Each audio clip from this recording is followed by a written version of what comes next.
so many Arsenal fans? What he's been doing, first of all, you have to compete really well at this level and then play with that flow, with that energy, with that talent that he's got. And he's played already a lot of games for us at his age, and he's got another great opportunity today.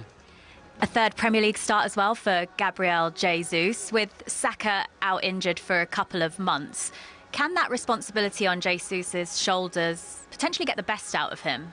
Yeah, obviously we've seen a massive impact from Gabi in the last few weeks, and he looks really sharp, really at it, a lot of energy, and that's why we're cycling it here. When you've been together for a long time, a manager that gets the best out and squeeze out of the best each individual and the team, and it's always really tough. So we're going to have to be really good today to win the game. We know that. Good luck today. Thank you very much. And when we saw what we saw against Ipswich for this group of Arsenal players, Ian, yes, it was a win, and yes, they were dominant, but they weren't particularly prolific. You want to see more of that against Brentford? Well, to be honest, what you want to do is you want to see the creation of chances and them taken. Obviously, Manish, I thought that with the Ipswich game, with them coming off of a bit of a beating, I thought they were a bit more pragmatic against Arsenal, and they seemed to me to be settled for the 1-0 loss. What I'd like to see from Arsenal is just creation of chances and the taking of them. That is all, I think, the problem with Arsenal. I think defensively, very strong. Midfield, with Thomas Partey in there and Marino, could be, it's got a nice balance, and then the creation of Erdegaard with then hopefully Ethan Nwaneri. But other than that, that's all you want to see. You want to see chances created, goalkeepers being worked. Yeah, and with no Saka, we got that first glimpse of what Saka-less Arsenal was like against the Tractor Boys. It changes so much of the dynamics on that right. It changes the influence of Odegaard as well. Yeah. So what do you want to see from Nwaneri? Well, obviously I want him to come inside. We're talking about another player who's got unbelievable amount of technical ability. I think him being out wide, for me, I'm interested to see if that's going to happen, Manish, simply because of what he can do and what he can create in the middle. So maybe you might see him and Jesus, and just like we saw against Ipswich, we saw Jesus maybe swapping with Martinelli, might go in there, Nwaneri might go in there to cause him some problems, because I think if he's stuck out on the wing, it might be a little bit of a waste of what he is capable of doing. Yeah, and because the way Wrighty speaks about Ethan, it feels as if that exuberance of youth means there's no real pressure on your shoulders.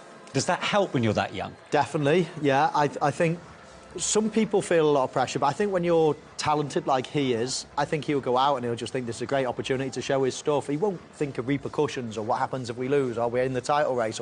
He's thinking about his career, making an impact, and the excitement of playing still. He's not scarred by any failures yet.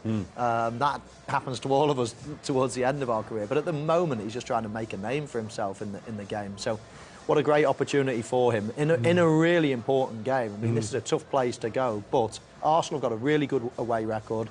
Won here the last couple of times. It's a good time to be playing. They're in good form, as I say, unbeaten in December. So, yeah, I think he'll be... Fingers crossed for Bukayo Saka. If he could come in and be not the replacement for Saka, but come in and do that job, because I do still believe we need a striker, personally. I think that we do need backup for Bukayo Saka as well. And if he could come in and we know that he can play there on that side as well, it answers a lot of questions for us. And talking of those attacking options, what do you want to see from Jesus? I just want to see what he's been doing what he done against Crystal Palace. We know he's a very busy player. He causes his defenders a lot of heartache in the work and how busy he plays. And being around them, how he's constantly keeping them on their toes, his link-up play. But obviously, we need him scoring the goals at the rate he's been scoring them against, like I say, Palace. So what you want is, if you get half-chance opportunities taken, that's what you want. The kind of run of goals that he's gone on is what he should be doing frequently for Arsenal. So hopefully, we're talking about Jesus playing again. He should be playing. He should be playing, scoring goals at that rate. And he's got to keep doing it. You're scoring this game, you might not score in the next game, but then you score 2 in another game. So you keep it going that way. That is what I thought that Jesus' time would have been like here, but it's not panned out like that. It's a big spell, this, for him, isn't it, the Brazilian? It's a big spell for a lot of the attacking players. With Saka being out, I mean, everybody's mentioning this 2-month period. He's had surgery on a muscle, surgery on a hamstring muscle. That's a big one. If he comes back in 2 months, I'd be applauding him and the medical staff. That's a big injury. So this is a big opportunity for a lot of players. There's going to be shuffling around, but there's going to be opportunity for everybody. And as Righty said, some of them can stake a place for the future. OK, let's go back to the dressing room as far as the hosts are concerned. We heard his tactical views a little earlier. What about his pre-match thoughts? Here's the Brentford boss, Thomas Frank. Happy New Year, Thomas. When you look back at 2024, another great year for Brentford Football Club, what are the most important things that you want to take into this new year now? Yeah, we keep building, we keep adding layers, as I say. This is a very competitive league. We play in the best league in the world. We're very, very proud of that. Never satisfied, always want more. So what a way to start the new year, 2025, against Arsenal, one of the best teams in the world, one of the best teams in the Premier League. We're playing at home. Yeah, we need to show us from our best sides and get the fans with us. As you say, you're a team that always wants more. Have you set targets for 2025? Start winning the first game of the year. That's the only target. You've had a huge injury list to contend with as well. Does it show what a brilliant team spirit you have, that you've still, as you mentioned, been so strong at home despite all the injuries you've had to contend with? Yeah, I think so. I'm actually, I believe that no matter who we put out there, no matter what kind of formation, no matter what we do, when we turn up on the day, we're very, very competitive. And that I'm very proud of. And I'm convinced we'll be very competitive again today. They're such a dangerous side at the G-Tech. Yeah. 22 of their 24 points have been won there. Incredible, yeah. I mean, it is incredible how they can be so good and so bad. 2 points away from home. Away from home, and they say they play in a similar way. They score plenty of goals. The really strange thing is they can't keep a clean sheet. No. They can't keep a clean sheet at home in particular. And we can't keep a clean sheet away from home at the moment. Recently. But how is that? They can't keep a clean sheet. Arsenal won for the first 13 minutes. Arsenal seemingly in control before Brentford launched their first attack, Michael. Yeah, they haven't all the possession. I think that he should have come across earlier and then stopped that. And then you think, from me, the goalkeeper, I don't think he should be beaten now. Gets let in, Mo Salah comes in. Yeah. They're all on the opposite side. Saka's left-footed plays on the right. Why do defenders let them inside? Yeah, everybody knows. All this analysis that they do, surely. But look at that, and Burma's now on 11 Premier League goals, fourth on the list. I mean, he's in brilliant company. Palmer, Isak, Haaland and Salah, all in front of him. Chris Wood, of course, on that list as well. Then came... They maybe could have got this out of danger, but they didn't. Then comes the Party, who hits the shot. Goalkeeper for me. When we watch it from the other angle, he's surely got to parry that further to the left. But, again, Jesus, this is what you want from him, following these things up. Yeah. I mean, it's following in the goalkeeper. It's neither of the two defenders. It's the optimistic striker. And you've got to be like that to be able to score goals, and he was, and continues his good reign of form. A word on Jesus, that's 6 goals from his last... Feeling it. He's not in the moment. He's not feeling the confidence of doing it now. This is why he should be playing. Because he's in the vein of form where Arsenal need him to score. Speed as well. Obviously got a long career ahead of him. Arsenal played pretty well throughout the game, to be fair. Going 1-0 down, never easy away from home, but to show that character to come back. I don't think they're going to go away. I don't think they're going to hand this title to Liverpool at all. This could go quite... You're still in that conversation. Well, the thing is Arsenal's we're still in all the competitions, doing OK in all the competitions, and again, with a few players missing, he's had to change it up. I thought, even when Yeri coming into a game where, we said at the start of the game, we have to win the game. Liverpool won their game, we have to stay in touch. I'd have taken a draw simply because you have to stay in touch in some way, you can't lose. But they've gone a goal down, and in the end they've won 3-1 without 3 of their main players. I think it's a fantastic effort. Shape on the ball in from Waneri, which causes problems, big problems. Brilliantly dispatched by Gabriel Martinelli. It's a smart finish, and it means it's going to be a great start to Gabriel scoring, Jesus and Martinelli. And we can hear from both of them now with Jules Breach.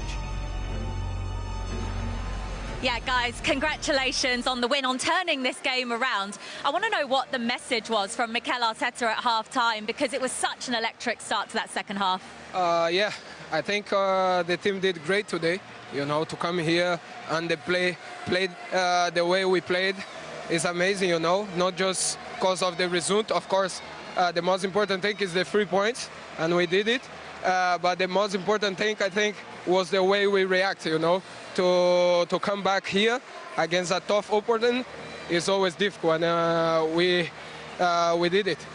What a hit from you, Gabriel, as well. How important was the timing of your goal? Because it came just a couple of minutes after you went in front, just to give you that cushion of a lead. Yeah, I mean, I'm always expecting the ball there to appear to me to score, so I was a bit lucky in that moment. The ball was just in front of me. I just controlled and tried to put it in, and yeah, really happy with the performance. And we saw your celebration. You had an Arsenal scarf around your neck. Does that just show how important every single win feels in this title race to these Arsenal fans? Yeah, I mean, the support that they give us is amazing. We just want to say thank you. 4 games for you. That's as many as you scored in your previous 48 Arsenal games. What's been the key to this turnaround in form? I think keep working, you know. Everyone at the club can tell you guys how I work every day, you know. Not just me, everyone. But me personally, I don't give up, you know. I always try. Obviously, it's not easy, you know, to play for a big club like Arsenal.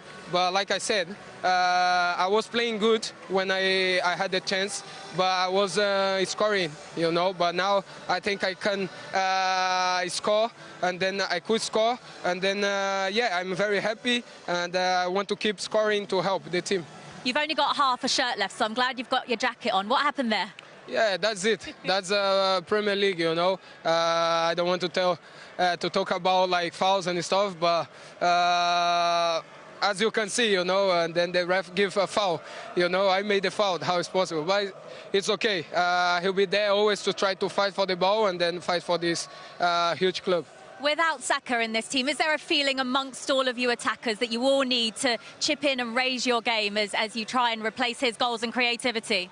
Yeah, I mean, I think no one can replace him. He's one of the best players in the world, but we know our potential and we know the team that we have. And yeah, we trust in ourselves, and we are going to try our best for the club and for B as well. I'm sure he's happy with the result. You know what it takes to win a title, Gabriel?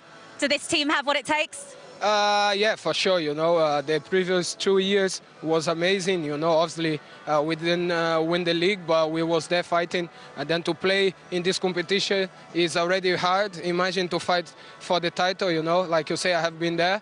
But as I can see, this team is experienced now, you know. Everyone is a good player, amazing player. And then I'm sure we can go there and fight for the title, but it's still early, you know. We just need to keep trying to play well and then keep winning the game. That's it. Well, well done, both of you. Congratulations on the victory to start the new year, and you are today's man of the match. Well done. Thank you so much. Take care. Thank you. Yeah, 2 of Arsenal's Brazilians there playing a big part in what was a vital win in terms of keeping Arsenal in the title race conversation. And if you consider that Martinelli's got 3 goals in his last 4 away games and Jesus 6 in his last 4, people will be asking, do they need a striker now, Ian? No, but I said at the start of the season, those 2 players who I'm really, really delighted to see are finding some form at a time where Arsenal need it the most. Are scoring goals now and are playing well and are contributing, because last season, I think, between them, they got 10 Premier League goals. And I think if they got 10 each, Arsenal maybe could have gone on to win the league. And I think that they've realised this season how important their contribution is going to be, and you just hope it can continue for both of them. Yeah, I mean, if ever there is a time for consistency from both of them, this has to be it, right? Yeah, I mean, Jules asked a question there, you know, has everybody got to chip in without Saka being in? Of course they have. I mean, they don't score enough goals as it is, really. Well, they've not got enough players that score big amounts of goals. They tend to spread them around a little bit, and they're going to have to up their game from now on. And that started tonight. And it started, actually, for the last couple of weeks. Jesus has been banging them in lately, so that's good. And I mean, he'll argue, well, I can always score. It's just I've not been given a chance. Yeah. And you wouldn't blame him for thinking along those lines. But good for them today. Go away from home, score 3 goals, and keep the pressure on. So what changed in the second half to make that win possible, Ian? Well, I think you say what changed. I think that what I always find with Arsenal is, yes, they had a lot of possession in the first half, but when it's going at a certain pace and you're passing at a certain kind of tempo, teams like Brentford, who are deep, they get set. You know, we couldn't get anything in from the wings. We wasn't getting too much from the wings. They cut it off, and I thought we just passed it a lot quicker. The second half, moved it quicker, moved the ball sharper. Yeah, it's funny. Whenever we watch Arsenal, actually on the show, we often talk about they're at their best when it's one-touch passing. Obviously, when they're catching the opposition out of position, is it easier said than done? Because surely the players are aware. They increase the tempo. They look more dangerous as a result. Of course it is, but every team is the same, you know. Doing things at speed in any walk of life is much more dangerous, much more happens when you do things fast, you know. You take more risk, you could give the ball away a lot more. Yeah. So certain teams like to play in more of a controlled way and not risk the ball too much and play a little bit slower. But we all know if you up the tempo, you've got more chance of scoring goals. And, of course, every team, when they do that, they look a little bit more dangerous. Arsenal today, even though they went 1-0 down, they still had control of the game. They still had a lot of possession in that first half. And obviously getting back on level terms before half-time was absolutely key. You don't want to be going in at the interval down. And then once they had that momentum again, then you always fancied them to come out and nick it in the second half. I think the Whams as well, I think with Brentford's goal is typical as when you're not moving. When you're not making good movement for the person on the ball. And when I say passing it quicker, a lot of things have to happen in respect to parking it quicker. You have to have people making movement. You have to have movement either towards you, beyond you, so that you can pass it quick and then you can keep the ball moving. And I think that it didn't happen a lot in the first half. And in the second half, they just quickened it up a bit. So 2 goals very soon into the second half. Put paid to the contest, really, in Arsenal's favour. Let's have a look at the first of them.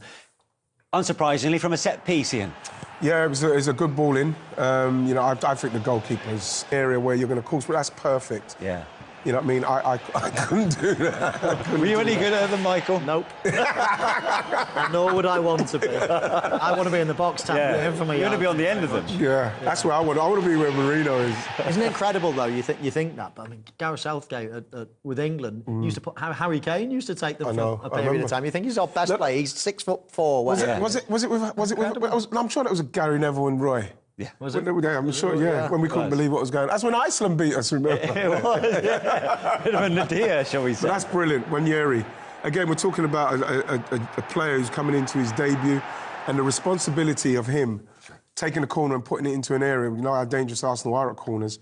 To put it into an area that has to be there, again, is just testament to him. As it happened, Wanyeri then put the ball into the, I suppose, the danger area for 3-1, which was literally just, under 3 minutes later? Yeah, exactly. Towards the corner of the 6-yard box. We highlight it here. Here's the ball coming in with the left foot swinging in. And there we have it. And he just... Almost the Brentford players weren't particularly happy with the match officials here. There. Was that it there? Yeah. I don't think that's enough. He got his 2 hands on Gabriel's Don't be back. petty now. I'm being petty. No. But I don't think a big centre-half should be looking for a free kick like that. I don't think it was a big enough push in that instance for him to get a foul for that. Michael, for you? Well, VAR would have a second look at it as well, and they didn't think it was a clear mistake. So, no, I agree. I didn't think it was a foul. Yeah, but sometimes you two don't see eye to eye with VAR. No, but that's what's good. We don't see eye to eye with defenders either. No, we don't know.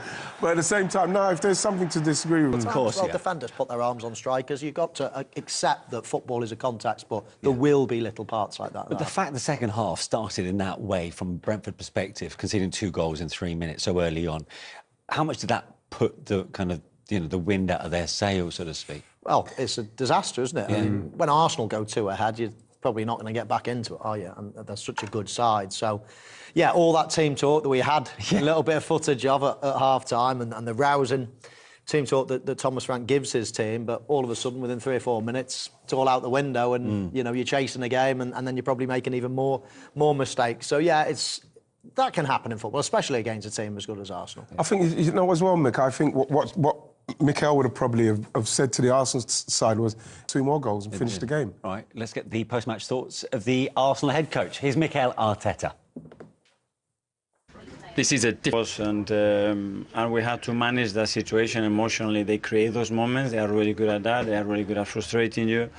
And we're not feeling No, he was himself. sick. We had a few that weren't feeling great, so we have to make a few changes. But it doesn't matter. We bring whoever we bring, they are ready. They are ready to perform. We had Ethan making his debut in the Premier League as well, as 17 years old, and performing well. So it's a good day. And actually, that period at the start of the second half felt quite key for your team to score those 2 goals in such quick succession to almost take the game away from Brentford. Yeah, we started, and then we'd probably have to step back a little bit as well for the way that they were building the game, but we looked okay. And you know people are going to be talking about set pieces again because there was more chaos caused by one. Yeah, and it was good against this team as well. You know, when they are defending so deep, you have to generate that chaos. One of the ways to score as well is set pieces. It was a really prolific way for us, and great to have that results. Because you're not going to be with Bukayo Saka for a while, you've got 9 games, I think, in total in January. Is it about protecting the players over these next few weeks, managing those minutes? Well, I'm more than protecting. I think it's pushing everybody, you know, and understand where is that limit, and then take somebody else in that case. But everybody has to feel that they have a chance to play. Today we decided as well to leave Declan out because he had some niggles in the last few weeks. He comes in, he can impact the game, great, you know, and in the next one, everybody's ready again. And you're back within 6 points again of Liverpool at the top of the table. Do you feel like you need to be near perfect, if not perfect, in these next few months to be in with a chance? We can only win our next match and see what happens. It's not in our hands at all. What is in our hands, let's make sure that we do it. Happy New Year to you, Miguel. Happy New Year to you. Thank you. Thank you. Cheers. Yeah, it's all about chasing down Liverpool. And you were, keen to stress to me while we were watching the game unfold, Ian, that, you know, you've been in the title race the last couple of seasons when Man City have been involved, right until the last couple of weeks. You don't want to be falling out in January because that becomes pretty dispiriting, right? It does, yeah, especially with the fan base knowing that at the start of the season, for some reason, everybody's just saying it was going to be Arsenal that would be chasing down Manchester City. Obviously, no one knew what was going to come with Man City. No one saw that coming. But then Liverpool have taken up the reins and they do look quite imperious at the minute. So, you know, this team's experienced enough over the last 2 years knowing what's needed.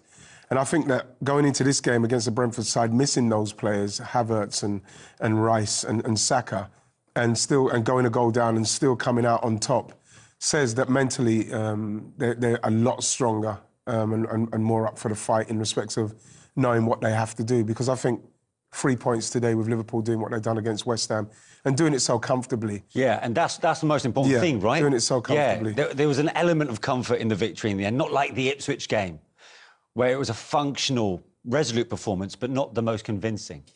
No, but this team as Wright says, they've been the distance. OK, they've been 1 point short or been really close in previous years, but they've been the distance. They've done it before. You know, they've gained that experience, and if they haven't, then obviously it's been pointless. But you rarely get a team that just comes from nowhere and goes and wins it. I mean, even the Liverpool team, they've been there, seen it, done it. They've won everything there is to win, really. So Arsenal have served their time now. They know what a running is all about. I don't see them dropping away like, you know, Chelsea have just drawn and lost. And I don't see them doing that. I think they're pretty experienced, pretty consistent now. They went through all of January, all of December unbeaten. We're now in January. They won the first game. I think they're going to put the pressure on. Whether Liverpool just keep going and going and going remains to be seen. But I don't think Arsenal are going to drop away. And considering